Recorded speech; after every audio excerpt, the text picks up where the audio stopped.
রোজ রোজ একই রকম খাবার খেয়ে আপনারা যদি বোর হয়ে যান আর নতুন কিছু ট্রাই করতে চান, তাহলে কিন্তু আপনারা এই রেসিপিটা অবশ্যই একবার ট্রাই করে দেখতে পারেন। আর আপনারা যদি এই কুরকুরে মজাদার রেসিপিটা একবার বানিয়ে খান, তাহলে কথা দিচ্ছি আপনারা সিঙ্গারা কচুরি খেতে ভুলেই যাবেন। হাই হ্যালো নমস্কার বন্ধুরা, আমার চ্যানেলে আরেকটি মজাদার রেসিপি দেখার জন্য আপনাদের অনেক অনেক স্বাগত। আর এটা আজকে বানাবো আমি চিড়ে দিয়ে। তার জন্য এখানে আমি একটা মেজারিং কাপ মেপে নিয়ে নিয়েছি 1 কাপ চিড়ে। আর আপনারা একটা কোনো বাটি সেট করেও মাপটা নিয়ে নিতে পারেন। আর চিড়েটাকে বাটির মধ্যে নেওয়ার পরে এখন আমাদের চিড়েটাকে 2-3 বার ভালো করে একটু ওয়াশ করে নিতে হবে, কারণ চিড়ের মধ্যে অনেক ডাস্ট আর ইম্পুরিটিস থাকে। আর চিড়েটাকে ভালো করে ধুয়ে আমরা চিড়ের যে জলটা আছে পুরো ড্রেন আউট করে নিয়ে চলে আসবো। আর চিড়েটাকে ওয়াশ করে নিয়ে আসার পরে আমরা কিন্তু এর মধ্যে কোনো এক্সট্রা জল অ্যাড করব না। চিড়ের মধ্যে যেটুকুনি জল থাকবে তাতে কিন্তু চিড়েটা ভালো মতো ভিজে সফট হয়ে যাবে। খালি চিড়েটাকে একবার এইভাবে আমি চারিদিকে এটাকে স্প্রেড করে এটাকে 5 মিনিটের জন্য একটু রেস্ট দেবো। আর এখানে প্রায় 5 মিনিট মতো হয়ে গেছে, চিড়েটাকে আমি ভিজিয়ে রেখেছিলাম। আর এখানে কিন্তু চিড়েটা খুব ভালো মতো ভিজে একদম সফট হয়ে গেছে। আর আমরা হাতে নিয়ে একটু ডালা দিলে দেখুন এটা ভালো মতো একদম ম্যাশ হয়ে যাচ্ছে, তার মানে চিড়েটা এখানে খুব ভালো মতো ভিজে গেছে। আর এইভাবে চিড়েটা যখন ভিজে যাবে তখন আমরা এর মধ্যে আরও কিছু জিনিস অ্যাড করব। সবার প্রথমে আমি এর মধ্যে অ্যাড করে দেবো একটা মিডিয়াম সাইজের বয়েল করে রাখা আলু। আর এটাকে আমি একটু ছোটো হোলওয়ালা গ্রেটারে গ্রেট করে দিচ্ছি, যাতে এর মধ্যে কোনো আলুর লাম্পস বা কোনো ডালা না থাকে। আর আলুটাকে এখানে গ্রেট করে নেওয়ার পরে এখন আমি এর মধ্যে অ্যাড করে দেবো একটা ছোটো সাইজের মিহি করে কুচানো পেঁয়াজ। দিয়ে দেবো তার সাথে 2-3 খানা কাঁচা লঙ্কা কুচি। আর তার সাথে দিচ্ছি এখানে 1 ইঞ্চি একটু আদা, যেটাকে আমি একটু গ্রেট করে এর মধ্যে অ্যাড করেছি। আর আপনারা চাইলে এখানে আদা রসুনের পেস্টও দিতে পারেন। আর এখানে আমি দিয়ে দিলাম কিছুটা পরিমাণে কুচানো ধনেপাতা, দিয়ে দিচ্ছি স্বাদ অনুযায়ী নুন, হাফ চামচ এর মধ্যে অ্যাড করে দিলাম চাট মশলা, আর হাফ চামচ মতো এখানে ভাজা ধনে জিরে পাউডার অ্যাড করে দিলাম। আর এখন আমরা সব কিছুকে হাত দিয়ে ভালো করে চটকে একটু মেখে নেবো। আর আপনারা এখানে চাইলে একটু লঙ্কা পাউডারও অ্যাড করতে পারেন যদি আপনারা ঝাল খেতে বেশি পছন্দ করেন। আর বন্ধুরা, ভিডিওটা দেখতে দেখতে আপনারা যদি এত দূর চলে এসে থাকেন তাহলে অবশ্যই কিন্তু একটা লাইক করে দেবেন, আর রেসিপিটা ভালো লাগলে একটা হাইপও করে দেবেন। আর বন্ধুরা, আপনারা যদি আমার চ্যানেলে প্রথমবার এসে থাকেন, এখনও যদি চ্যানেলটিকে সাবস্ক্রাইব না করে থাকেন, তাহলে প্লিজ চ্যানেলটিকে সাবস্ক্রাইব করে দেবেন।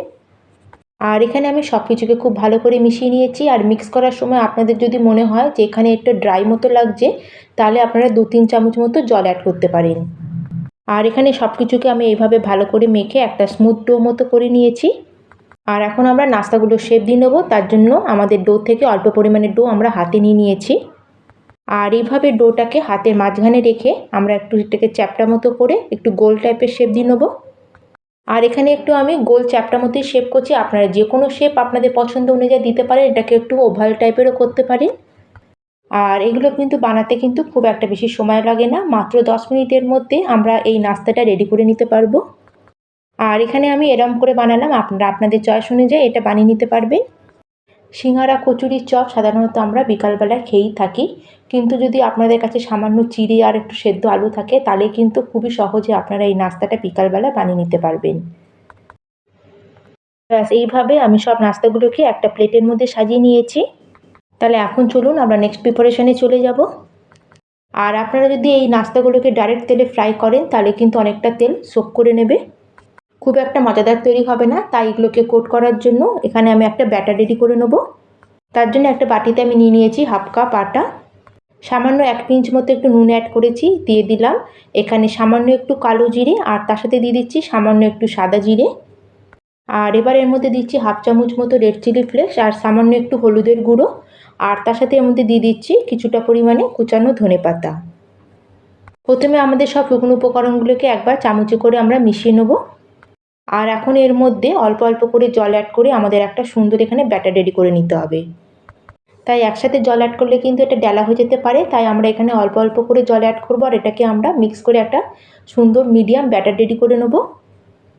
আর এখানে ব্যাটারটা কিন্তু খুব বেশি পাতলাও হবে না, খুব বেশি গাঢ়ও হবে না, একদম মিডিয়াম ব্যাটার আমাদের এখানে রেডি করতে হবে। ব্যাটারের কনসিস্টেন্সি আপনারা দেখতেই পাচ্ছেন, একদম পারফেক্ট তৈরি হয়েছে।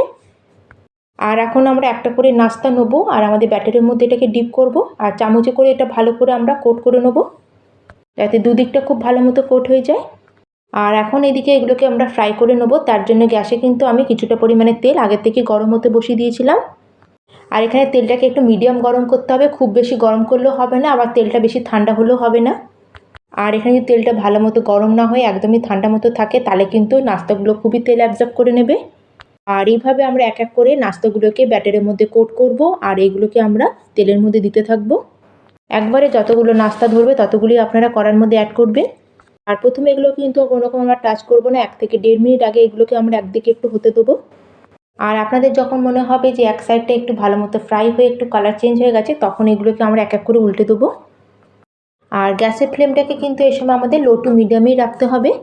আর ধীরে ধীরে এগুলোকে কিন্তু আমাদের উল্টে পাল্টে একটু ফ্রাই করে নিতে হবে, যাতে এগুলো একদম ভেতর পর্যন্ত ভালো মতো কুক হয়ে যায়। আর দুদিকে এইভাবে উল্টে পাল্টে আমি কিছুক্ষণ ফ্রাই করে নিচ্ছি আর সুন্দর একটা গোল্ডেন কালার চলে এসেছে আর নাস্তাগুলো একটু ক্রিস্পিও হয়ে গেছে। আর এখন আমরা ভালো করে এর থেকে তেল ঝরিয়ে আমাদের নাস্তাগুলোকে উঠিয়ে নেব। আর এইভাবে কিন্তু আমরা সেকেন্ড ব্যাচের নাস্তাগুলোকে ফ্রাই করে নেব। আর বন্ধুরা, আপনারা আবার শুনেই বুঝতে পারছেন যে আমাদের এই নাস্তাগুলো কতটা ক্রিস্পি আর কুরকুরে তৈরি হয়েছে। আর সব নাস্তাগুলোকে এইভাবে আমি তৈরি করে নিয়েছি। আর বিকালবেলার চায়ের সাথে যদি এরকম গরমা গরম কুরকুরে নাস্তা থাকে তাহলে তো বন্ধুরা কোনো কথাই নেই। ঘরে থাকা সাধারণ জিনিস দিয়েই আপনারা খুবই চটপট এটা বানিয়ে নিতে পারবেন। আর এগুলো কিন্তু খুব বেশি অয়েলিও হয় না, কারণ আমরা এর মধ্যে আটার কোটিং করেছি। আপনারা চাইলে আটার জায়গায় চালের গুঁড়ো বা কর্নফ্লাওয়ার দিয়ে কোটিংটা করে নিতে পারেন, এতে কিন্তু নাস্তাগুলো আরও একটু ক্রিস্পি তৈরি হবে। রেসিপিটা বন্ধুরা অবশ্যই ট্রাই করবেন আর কমেন্ট সেকশানে আপনাদের এক্সপিরিয়েন্সও শেয়ার করবেন। তাহলে বন্ধুরা আজকের মতো এখানেই শেষ করলাম, আবার চলে আসবো অন্য একটি নতুন রেসিপি নিয়ে। ধন্যবাদ।